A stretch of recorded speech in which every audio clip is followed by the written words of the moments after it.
Well, don't stop. Shoot. I guess we've got to stop. I will soon go into withdrawal symptoms. It'll last about 6 weeks. But on the other hand, we all are beginning to develop a sort of tired and desperate look, and perhaps it's a good thing to get the semester behind us and go into solstice hibernation. Anyway, there's a lot to do today. I want to wrap up a couple of things, talk about what's next, and maybe get into some big issues, perhaps a little Genesis demo, that sort of thing. So here's what we're going to do first. Last time I talked about this whole idea of structure discovery. And really the whole reason I cracked and started talking about Bayesian methods is because of the potential utility of taking that idea one step further and finding structure in situations where you might not otherwise find it. It's still an open question about whether that's the best way to think about it, but here it goes. Imagine you've got a couple of stories, and these circles represent the events in the story. And now what you'd like to get out of these stories is some kind of finite state graph that describes the collection of stories. So you might discover, for example, that these two events are quite similar. And these two events are quite similar. So you might use that as a basis for speculating that maybe a more compact way of representing the stuff in the story would look like this, where this one, let's see, this one goes with this one goes with this one, and there's a possibility of another state in between. So that's the notion of Bayesian story merging. And now I'd like to show you a little bit more convincing demonstration of that. Here's how it goes.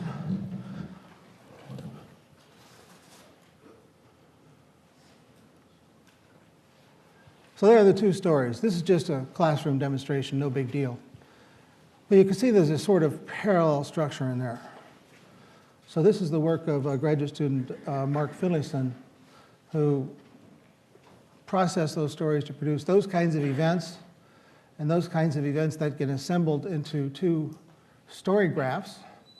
And the question is this the most probable way of explaining that corpus of stories? And of course the answer is no.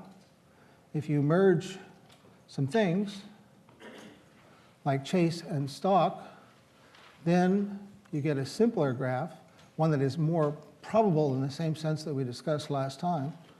Then you can merge run and flee, because they're similar kinds of events. And finally, you've got think and decide. Boom. There is your story graph.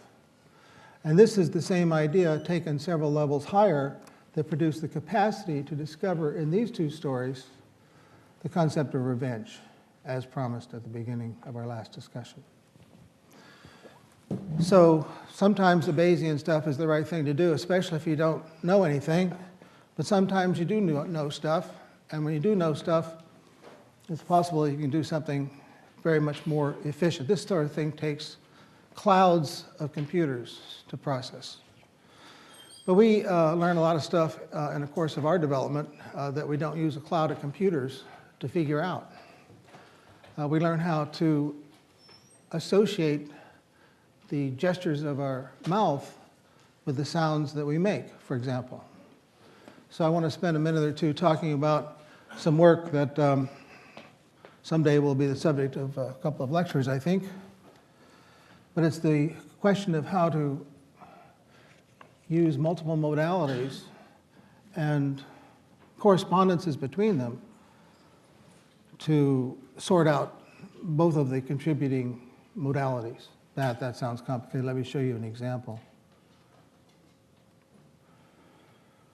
This is the example of the zebra finch, and it's showing you the result of a program written by Michael Cohen, now a professor at the University of Wisconsin.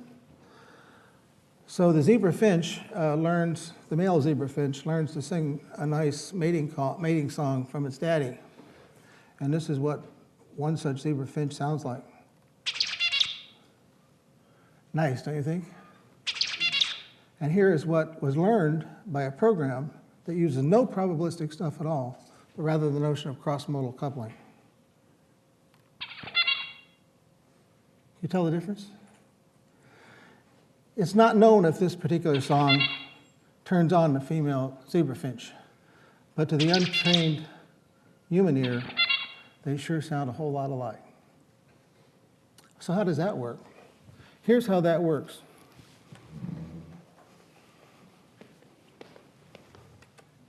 Well, I'm not going to show you how that works. What I'm going to show you is how the classroom example works, the first chapter example in Cohen's PhD thesis.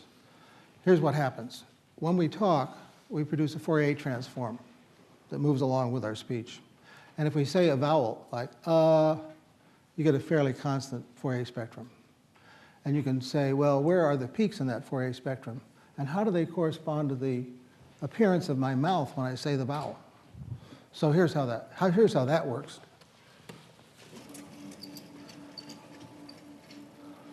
So here's the Fourier spectrum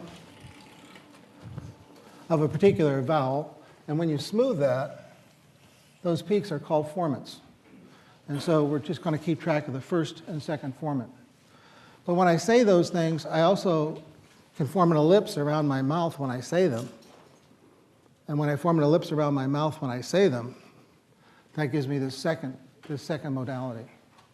So the question is there a way of associating the gestures that produce the sound with the sound itself? Well, there's the human data, conveniently provided by a variety of sources, including Michael Cohen's wife, who produced the lip contour data on the right. So that's all marked up and color-coded according to the particular sound, to the particular vowels in English. I guess there are 10 of them. So we humans all learn that, but guess what? We don't learn it from this, because we don't get to work with any marked up data. We learn it from that. Somehow we're exposed to the natural world, and we dig the vowel sounds out.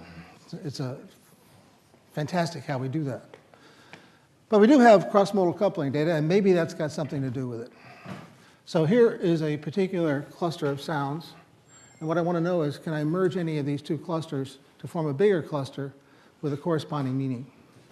So what I can do is I can say, well, I can watch these. I know what the lip form is when a particular sound is made. So I have these correspondences. So maybe there are 4 of those like so. And maybe the same guy projects a couple of times into that. And the question is, can this guy be combined with any of these guys?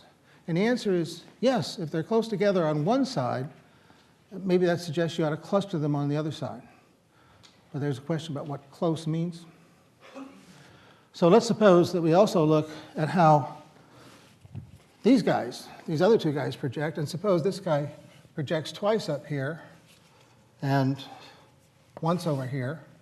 And this guy down here just projects like crazy into that guy. Which are closer? These 2 or these 2? Well, my diagram's getting a little closer, but if you paid attention when I was drawing it, you would see that this guy projects in proportion to that guy. So if we look at if we take each of these projections as the components of a vector, then those 2 vectors are in the same direction, and the cosine between them is 0. So these are the 2 that are closest together from the perspective of that kind of metric, and those guys are the ones who get combined. Would you like to see a demonstration? Yeah. Okay, here's a demonstration based on Cohen's work.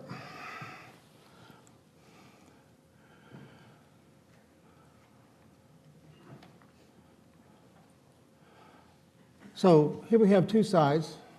You could think of one side as being vowel sounds and the other side as being lip contours or something, but you don't see anything in the diagram so far about how these things ought to be sorted out into groups. So if I just take one step, what I discover is that those 2 guys have the same projection pattern as each other. So if I take another step, I do the same thing on the other side. And now, in the third step, the 2 areas that were formerly combined now form a super area. and they're seen to project in the same way as the blue area. So using this kind of projection idea, I can gradually build up an understanding of how those regions go together. And I discover in this contrived example that there's a vertical arrangement on the right side that corresponds to a horizontal arrangement on the left side. But you say to me, I'd like to see something a little bit more like the lip contour data. I'm just stepping through here until I get something I kind of like. Oh, that sounds good. That seems good. So there's a correspondence here. This is all made up data, Gaussian, Gaussians of various shapes and orientations. Let's see what happens when I run the clustering algorithm on that.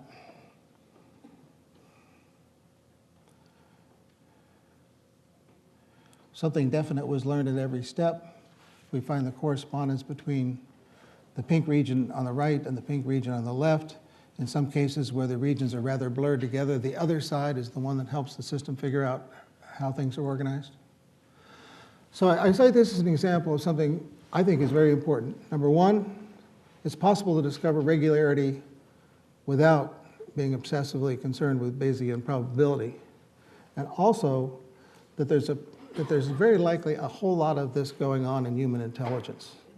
When we emerge and begin to examine and explore the world around us, we're presented with a lot of unlabeled data that we've got to make sense of. And I believe that this kind of cross-modal coupling idea is very likely to be bound up in our understanding of that world that's presented to us. It's fast, it's direct, it doesn't take thousands of data points, it just happens. And it happens effortlessly, and if this isn't built in,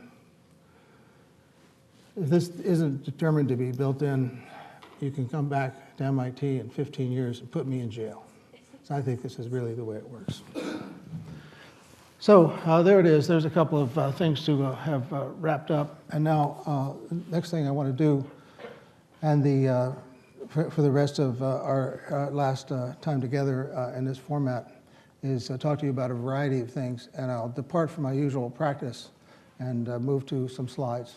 So Dave, could we have the center screen, please?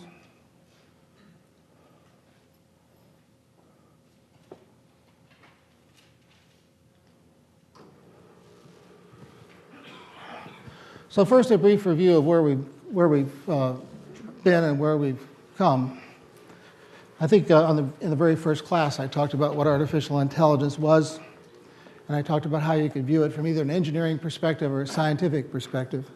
I'm on the scientific perspective side, and I think I have nothing against applications, but I think we'll be able to make much more sophisticated and wonderful applications if we have not only the engineering perspective about building stuff, but also the scientific perspective about understanding the stuff to begin with. So both perspectives are important, and in this case, you can see that they all involve representations, methods, and architectures. Dave, I've changed my mind. Could you also give me the side screen so I can see it too?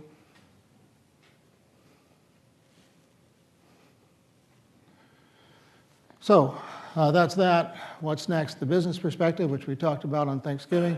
The important idea being that the knee-jerk expectation that the commercial value of something is in replacing people is something that is not sensible in the first instance and demonstrated to be unlikely and untrue in the second instance. The thing that turns people on from the point of view of applications is not replacing people, but making new revenue, making new capability. And that at once licenses you to not have something done exclusively by a computer, but something that can be done in partnership with a person. So all of the important applications of artificial intelligence involve people and computers working in tandem, with each doing what they do best, not with replacing people. So that's that. Here's what AI does that makes AI different from the rest of the fields that attempt to contribute to an understanding of intelligence. We have the benefit of having a language for procedures. We have all of the metaphors that we that we are the custodians of in consequences of knowing about programming. We have the metaphor of garbage collection. We can talk about all sorts of things with programming metaphors that are unavailable to people in other fields that are interested in psychology. We have a way to make models because we can write programs, and when we write programs, there's no question of sweeping things under the rug. We have to work out the details. And once we've done all that, then we have opportunities to experiment that are beyond the ability to experiment in most other fields. Oh, magnificent experiments are done these days in developmental psychology and all the rest of all the other branches of psychology, including MRI studies that probe into your brain and see how it's consuming sugar. But it's very difficult to ablate or take away some piece of your knowledge and see how you work without it. I can take the line drawing program that we talked about and say, how will it do if it doesn't know anything about fork junctions? And we can determine an answer. But I can't reach into Sebastian's head here with this surgical procedure and take out his knowledge of fork junctions. It just can't be done. And finally, another reason why we're different is because we can put upper bounds on how much knowledge is needed in order to perform a certain kind of task. These days with bulldozer computing, the question is that most often asked is how can you get billions of things off the web and use them? I especially sometimes ask the opposite question, which is how little knowledge can you have and still understand a story? That's what's interesting to me. So there's a methodological slide that talks to the question of how you do artificial intelligence in particular, and I suppose science in general, engineering in general. There's a great tendency in this field to fall in love with particular methods, and we've had people who've devoted entire careers to neural nets, genetic algorithms, Bayesian probability, and that's mechanism envy. And a better way, in my judgment, is to say, what is the problem? Scientific method, what's the problem? And then bring the right machinery to bear on the problem, rather than looking for things to do with a particular kind of machinery. So this is the methodology that first articulated in a forceful way by David Marr. You want to start with the competence you're trying to understand, then bring a representation to bear on it, a representation that exposes the constraints and regularities, because without those you can't make models, and without those models you can't understand it, explain it, predict it, or control it. So it seems to make sense from a kind of MIT model-centered point of view. And only when you've got all that straight do you start working on your methods and implement and experiment, and then go around that loop. So that's all I want to say by way of review, I suppose. I want to take a minute or two and just remind you of what's on the final, and there's nothing to remind because you all know what's on the final already. We'll have 4 sections corresponding to 4 exams. Then we'll have a 5th and final question that will be everything else. All that stuff you slept through will be featured there, as well as a little problem on the Bayesian inference. We rearranged the subject mostly so I could write the demonstrations, so that the Bayesian stuff didn't come before the 4th quiz. Therefore, the Bayesian stuff that you see on those previous quizzes is likely to be harder than the stuff that we'll ask on the final, because you haven't had as much experience with it as people did last year. I've got a few icons on there to remind me to tell you a few things. As always, open everything except for computers. You can wear a costume. You can do anything you like as long as it doesn't disturb your neighbor within reason. Well, I guess if it doesn't disturb your neighbor, it is within reason, so maybe that's all I need to say. I forgot, I'm not sure where we're going to be, but it's certainly the case that historically there are no visible clocks. So we soon run out of all of our cell phones, wristwatches, and other timepieces as we hand them out. So it pays to remember to bring some kind of timepiece, because we won't be able to convey the time very well. And finally, I see a little calculator there. I don't recall any exam where you actually needed a calculator, but it's sort of a security blanket to have one People sometimes see a problem and think, oh my God, what am I going to do? I left my calculator at home. So as to avoid that anxiety, you might want to bring one, even though you won't need it. So that's the final. I'm sure there are no questions. Are there? It's obvious. Everybody will do well. 2 shots, that whole thing. Now, what to do next? Suppose this subject has turned you on. There are a variety of things that you should be thinking about doing next semester, and I wanted to review just a few of those. One of them is Marvin Minsky's subject, Society of Mind. It's very different from this class. There are no prepared lectures. Marvin doesn't rehearse.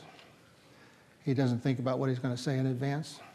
It's like this, except it's just a conversation with Marvin. So many people find themselves bored stiff for 2 lectures out of 3, but then in the 3rd lecture, Marvin will say something that you'll think about for a year, or for the rest of your life. That's what happens to me. I'm bored stiff 2 out of 3 times. Then the 3rd lecture, he says something, and I think about it for at least a year, and maybe permanently. So it's an opportunity to see one of MIT's true geniuses think out loud. So it's an experience that you don't want to miss, because that's what you come here for, is to see the geniuses think out loud. Speaking of geniuses, then there's Bob Berwick, and he heroically is doing 2 subjects in the spring, both of which I'd take if I could. One is his subject on language understanding. And the reason I'd take that is because I believe that language is at the center of any explanation of our intelligence. So that's the subject I would be, I suppose, most inclined to take if I were you. Well, maybe Minsky's. It's hard to say. And incidentally, very heroically, Bob is also teaching a course on how evolution works, how it really works, insofar as we know how it really works as well. So both of those will be offered in the spring. I don't know how he does it. Don't know how he does 2 all at the same time. Of course, there are lots of places where you can go to school and the faculty will be teaching 5 courses at the same time. I just think they're crazy or something. I don't know how that works. Jerry Sussman will be teaching his large-scale symbolic system subject. That's sometimes, I forgot what he wasn't able to call it. Something that wasn't politically correct about programming for people who really, really like to program. It's a splendid course on how to build really big systems.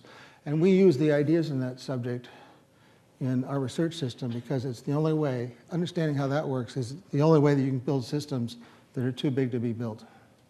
I may say a word about that a little later. So those are my favorite 3/4 picks. But there's lots of other stuff, too many things to cover. The Media Lab, Brain and Cognitive Psychology, there's tons of stuff out there. And I would only mention that courses that have those 3 names on them are bound to be good. These are colleagues that I think have an important perspective, not necessarily one I agree with, but an important perspective that you should understand. Richards, Tannenbaum, and Sinha. And now we come to my spring course, the Human Intelligence Enterprise. It's 6XXX, not because there's anything pornographic about it, but because for a long time I couldn't remember its number. So I developed the habit of referring to it as 6XXX, and it seems to have stuck. Here's what that's about.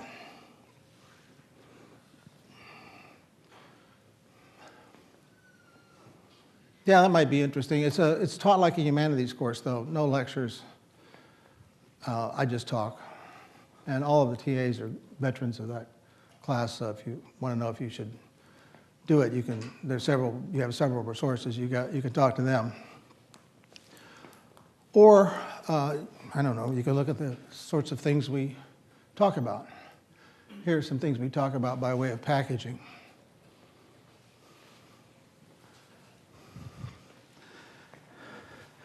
Yeah, I can hear a little tittering there because people have discovered the last element. Some people take the whole subject because they want to be present for that unit. But we talk about all those kinds of things, and we look to see what the common elements are in all those kinds of packaging problems of the sort that you will face over and over again when you become an adult, no matter what you do. If you become a business person, an entrepreneur, a military officer, a scientist or an engineer, that packaging stuff will often make the difference between whether you succeed or don't. And then that's the second way you can figure out whether you want to take the subject. The content, the TAs, and then of course you can always appeal to the underground guide. And that's why it's very rare for someone to take 6XX who hasn't been at this final lecture, because they read the underground guide. Here is an element that appeared in the underground guide a few years back.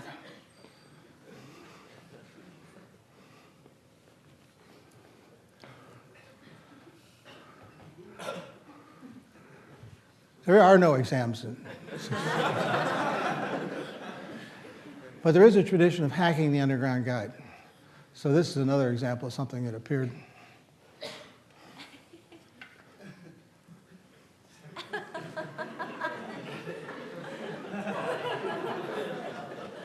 So it all came about because early in the teaching of 6XXX, I was whining to the students about the fact that I've been at MIT for a long time, since I was a freshman, and I still have yet to have any person I report to say anything about my teaching. Good, bad, indifferent, nothing, not a word.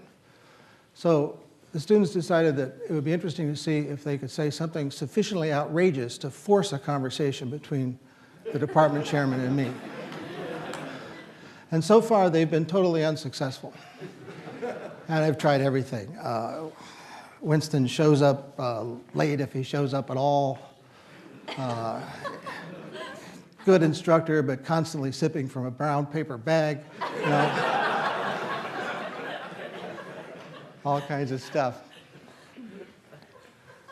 But there it is. It's a lot of fun. It's a little oversubscribed, so we have to have a lottery, and there's about 50% chance, and so on and so forth. But many of you will find it a good thing to do. Oh yeah, and now I also want to remind myself that there is a IEP event. It's become kind of MIT tradition. It's the How to Speak lecture that I give. This year it'll be on January 28th in 6120. 6120 holds about 120 people, and about 250 show up. So if you want to go to that lecture, you should show up 15 minutes early. That's a little secret just between me and 6034 students. It's about packaging too. It's a one lecture version of 6XXX, but it's very nonlinear, because one thing that you pick up from that 1 hour may make the difference between you getting the job and some other slug getting the job. So it's one of those sorts of things that can make a big difference in a short period of time. You may sleep through 50 minutes of the 55 minutes in that lecture and stay awake for that one magical 5 minutes when you learn something about when to tell a joke, or how to open a lecture, or how to conclude one, or a job talk, or a sales presentation, or anything, and that will make it worthwhile for you. And then, of course, there's the possibility of UROP. Anybody who's doing UROP with me is likely to be interested in what I've recently come to call the strong story hypothesis, something that we've talked about from time to time. Yeah, that's what makes us humans, and that's not what they are. They're orangutans or chimpanzees. Even though the DNA that we share it goes up and down. At one point it was 96%, then it went to 98. Now I think it's back down to 97. But whatever we are, it's not because of a huge, massive difference in DNA between us and our cousins. So in my group, we build the Genesis system, modestly called, and that's what it looks like. And it has in it all the sorts of things that we've talked about from time to time in 6034. And it's about to move into areas that are especially interesting, like can you detect the onset of a possible disaster before it happens and intervene? Can you retrieve precedents based on higher level concepts? Things of that sort. Would you like to see a demonstration? Okay, so you've seen a little bit of this before. In fact, I'm not even sure what exactly I've already shown you, but let me just get over there to see what goes on here. What I'm going to do right now is I'm just going to read about Macbeth, a short précis of the plot, not the whole thing, of course, just a few sentences about the plot. Right now what it's doing is it's absorbing the English and translating it into a sort of internal language, a sort of universal internal language that's all about trajectories and transitions and social relationships and all that. So it's being read there by two different persona. Each of those personas has a different educational background, you might say. They might represent different cultures. So eventually they build up graphs like that, and everything in white is stuff that's explicit in the story, and everything that's in gray is stuff that's been inferred by the system. So there's several layers of understanding. One is what's there explicitly, and another thing that's there is stuff that's readily inferred. And because these persona have different educational backgrounds, you might say, they see the killing of Macbeth at the end of the play in a different light from one another. One sees it as an act of insane violence, and the other sees it as a consequence of a revenge. So once you've got that capability, you can do all sorts of things. For example, you can ask questions. So let me arrange to ask. By the way, this is a live demonstration. I'm thrilled to pieces that it actually worked so far. Let's see. Why did Macduff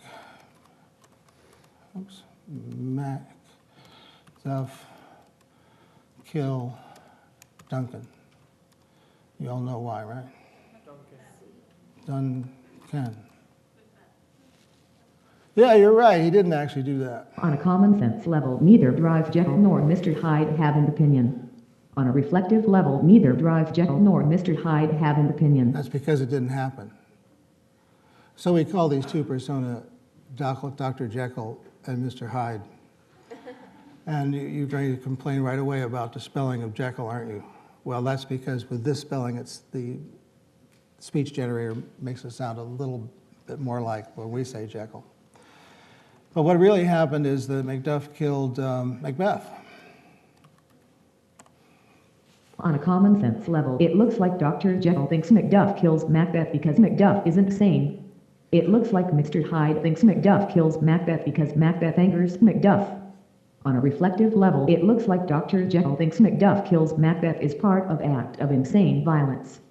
It looks like Mr. Hyde thinks Macduff kills Macbeth is part of acts of mistake, victory, and revenge. Isn't that cool? I bet you get an A if you just said that in 8th grade.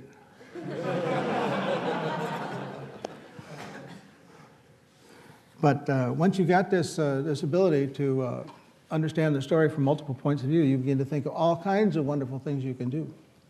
For example, you can have Dr. Jekyll negotiate with Mr. Hyde, because Dr. Jekyll will be able to understand Mr. Hyde's point of view and demonstrate to Mr. Hyde that he thinks that point of view is legitimate. Or Dr. Jekyll can teach Mr. Hyde the subject matter of a new domain. Or Dr. Jekyll can watch what's happening in Mr. Hyde's mind and avert disaster before it happens. So let me just show you another situation here. I want to turn on the onset detector and read another little snippet. This one is about, what should I do? We'll do the Russia-Estonia cyber war. It's reading background knowledge right now. But pretty soon in the upper left-hand corner, as it begins to read the story, you'll see it spotting the onset of potential revenge operations or potential Pyrrhic victories, and show that their foundations are beginning to emerge and giving the system an opportunity to intervene.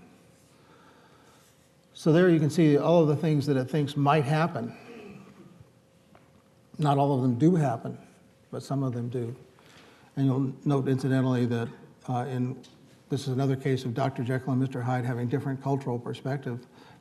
One's an ally of Russia and one's an ally of Estonia. One sees it as unwarranted revenge and the other sees it as teaching a lesson.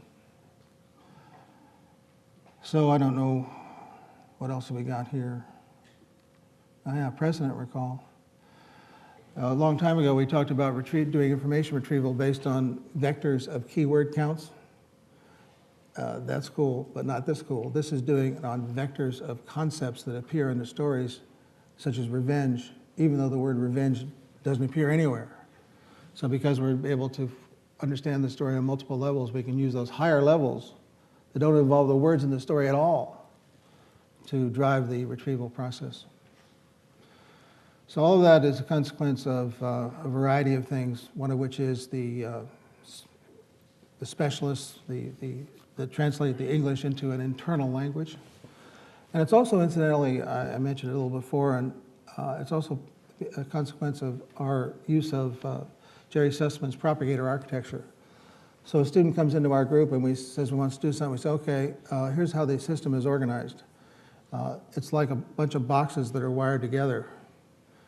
So you get a box, and we'll tell you what the inputs are going to look like, and we'll tell you what we want on the outputs. And if you don't like the inputs, just ignore them. And if we don't like your outputs, we'll just ignore that. So nobody can screw up anything because they have a very circumscribed piece of the system to work with. So I can say, for example, the president wanted Iraq to move toward democracy. And bingo, all that starts a propagation through that network.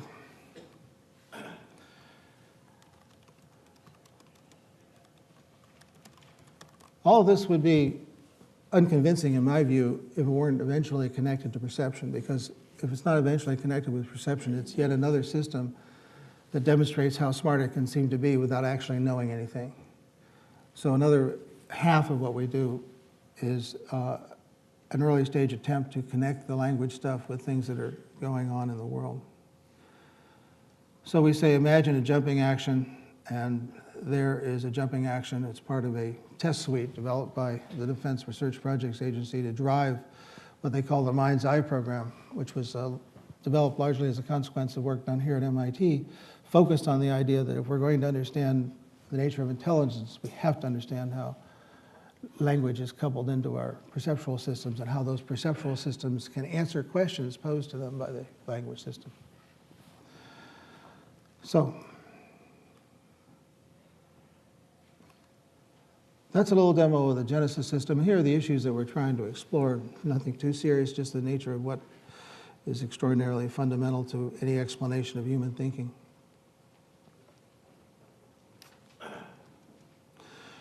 Now, you might, all this might turn you on, and you say to me, well, you're sick and tired of MIT, you'd like to go somewhere else for graduate school. So now that I've demonstrated what we do here, one of the many things we do here, I'll talk a little bit about other places you can go. This is a sort of MIT-centric view of the world. It represents all of the places you could go when I was a kid. But while I've got this particular diagram on here, I just sort of testimony to MIT arrogance. I remember a story often told by my colleague Peter Solovich.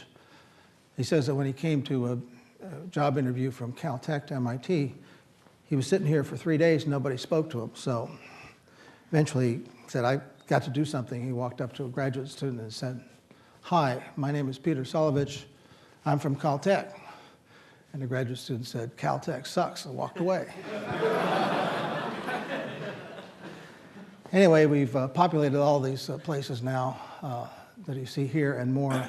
This is just a list I scratched up this morning, and I'm sure I've forgotten many that have equal right to be on this list. But in the end, which one you go to depends on who you want to apprentice yourself to, because the graduate school is an apprenticeship. And that means if you go to a place with just one person, it's okay if that's the person you want to apprentice yourself to. Each of these places has a different focus because they have different people. So you need to find out if there's somebody at any of these places, it doesn't matter if it's AI or some other field, theoretical physics. You got to find out if there's somebody at that place you want to apprentice yourself to. So those site visits are really important. And I would like to also stress that when you make your application to graduate school, it's very different from applying to an undergraduate school, because they don't care whether their school is good for you at all. They only care about one thing, whether you're good for their school. So don't get confused and talk about how it's a wonderful fit for you, because what they're interested in is whether you're going to contribute to their research program. Oh, I should say that if you're applying to artificial intelligence, that means you don't say, I'm interested in all aspects of thinking. You need to be focused. There's another reason why you don't say that you're interested in all aspects of thinking, and that is the defect theory of AI career selection. It seems to be the case, strange though it may seem, that people in artificial intelligence often do specialize their research on the things that they don't do very well themselves. So people who study language, with the exception of Bob Berwick, often have trouble getting out a coherent sentence. And people who do hand-eye coordination are the sorts who spill their coffee. So don't say you want to study all of thinking, because the most extreme case of this, though, is, if you don't mind, I'll tell you a story about extreme case of this. We had a visitor from Japan in the old artificial intelligence lab many years ago. Came for a year. Let's call him Yoshiaki, just to pick a name. Yoshiaki spent a year at the artificial intelligence lab, and he left his wife in Japan. And the reason was she was pregnant. And at that time, you could not get a visa to the United States unless you had a smallpox vaccination. And because she was pregnant, she didn't want to get a smallpox vaccination, because there's a small danger to the fetus if you get a smallpox vaccination while you're pregnant. So she stayed back there. So Yoshiaki, let us call him, it was the day before he was to get on the airplane to go home. I walked into his office, and his desk was covered with pictures of his wife. And by the way, Yoshiaki, I should tell you, is a computer vision guy, interested in object recognition. So you might suspect he has some problem. So he's looking at these pictures, and I thought, oh my God, this is a tender moment. He's anticipating his return to Japan and reunion with his wife. So I muttered something to that effect. And he looked at me like I was the king of the fools. And he said, it's not a question of tenderness. I'm afraid I won't recognize her at the Tokyo airport. So I said, Yoshiaki, how can this be? You study computer vision, you study object recognition. This is your wife. How can you think you wouldn't recognize her at the Tokyo airport? And then he looks at me, and God is my witness, he says, they all look alike.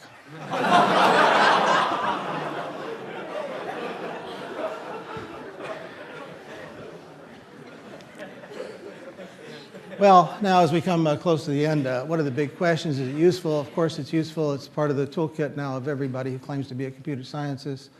What are the powerful ideas in these things? Well, here's the most powerful idea, is the idea of powerful idea. And here are a few of my favorites. No surprises there, that's just Winston's picks. But there's one more I would like to add, and that is all great ideas are simple. A lot of times we at MIT confuse value with complexity, and many of the things that were the simplest in this subject are actually the most powerful. So be careful about confusing simplicity with triviality and thinking that something can't be important unless it's complicated and deeply mathematical. It's usually the intuition that's powerful, and the mathematics is the buttressing element. Sometimes people argue that real intelligence is possible. One of the most common arguments is, well, what if we had a room and you're in the room and you're asked to translate some Chinese documents? You've got a bunch of books, and in the end you can do the translation, but you cannot be said to understand Chinese. This is an argument of California, Berkeley philosopher named Searle. So the trouble is, it's also true, well, the argument is, you know, the books aren't intelligent, they're just ink on a page, and the person is just a computer It's just a processor. It doesn't actually know anything. So since it can't be in either the person or the books, it can't be. That just forgets that there's a magic that comes about when a running program, when a process executes in time over knowledge that it continually contributes to. So the reductionist arguments are among the many that have been ineffectually posed to argue that artificial intelligence is impossible. But that bears longer discussion. Let me just bring up the biggest issue in my mind, which is it's not the question of whether we humans are too smart to have our intelligence duplicated or excelled in a computer. It's a question of whether we're smart enough to pull it off. I once had a pet raccoon. Now, it's illegal to have a pet raccoon, but this one was an orphan. Its mother had been hit by a car or something, and a friend of mine brought the raccoon to me, knowing I kind of like animals. And I have to say, I kept the raccoon for a year, and at that point she wanted to go out and be on her own. So I have this raccoon, and this raccoon is smarter than any dog I've ever had. Within a day, she learned how to pry the refrigerator door open. So I spent that whole year taping the refrigerator door shut every time. And then we played jokes on each other. She wouldn't eat hot dogs, and I wanted her to eat hot dogs desperately because they're cheap and easy to serve. All she would eat was cooked chicken wings.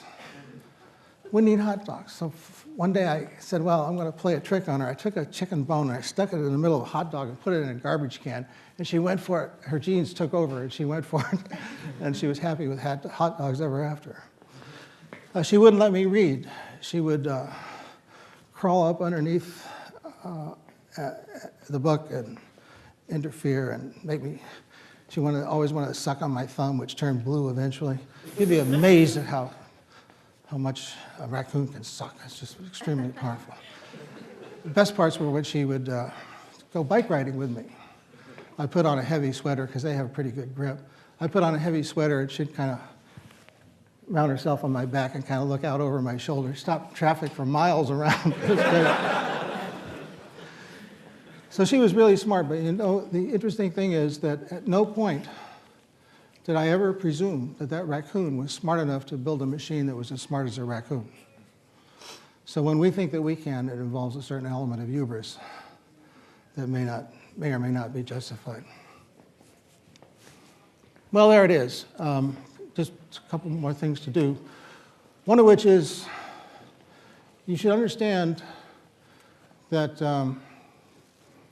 Kendra and Kenny and Yuan and Martin and Gleb are doing a lot of stuff that's outside their job description. All of these quiz review deals that they've arranged are not in their job description. I didn't ask them to do it. That's all just plain old professionalism. So they've been wonderful to work with, and I'd just like to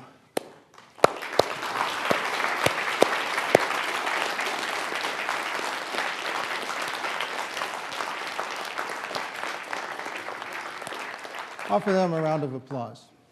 And of course, Bob and Randy and Mark have done fabulous stuff as well.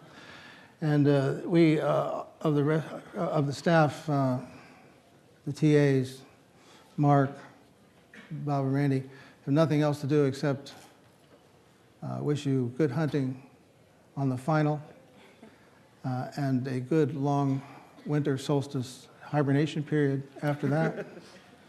And that is the end of the story, and we hope you live happily ever after.